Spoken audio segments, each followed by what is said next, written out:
So, you know, we were talking about how there is this tendency to follow whatever is the trend at the moment in terms of what startup advice is and what you should be doing with your company and when you should release product and how to think about innovation. And I think that you just, as much as it's useful to get inspiration from people around you and to learn from their experiences, you also have to remember that every startup is unique and every startup has different needs.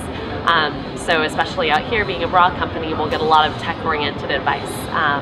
You know, ship product fast, like go and get user feedback on your first iteration. Well, if you do that with a bra, you have mesh and tulle and not much else, and it's going to look awful, and no woman is going to like that. So there are certain things, and also with brands, I think with brands, very much so, you only get a few shots, and really only one shot at a first impression, so you want to do something that impresses people. So right now, for us to be doing customer acquisition before we're ready is not the best thing for us to be doing, whereas it might make sense for an Uber or a different tech company.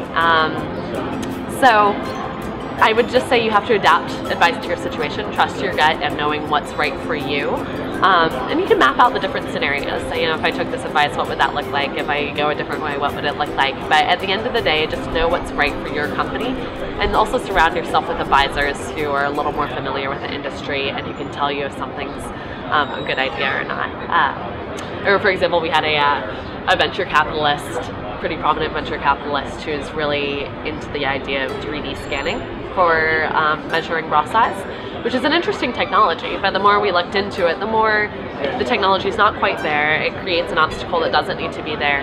And also just the social aspect of how many women want to go on a website and necessarily scan their boobs to get a custom bra. It's not.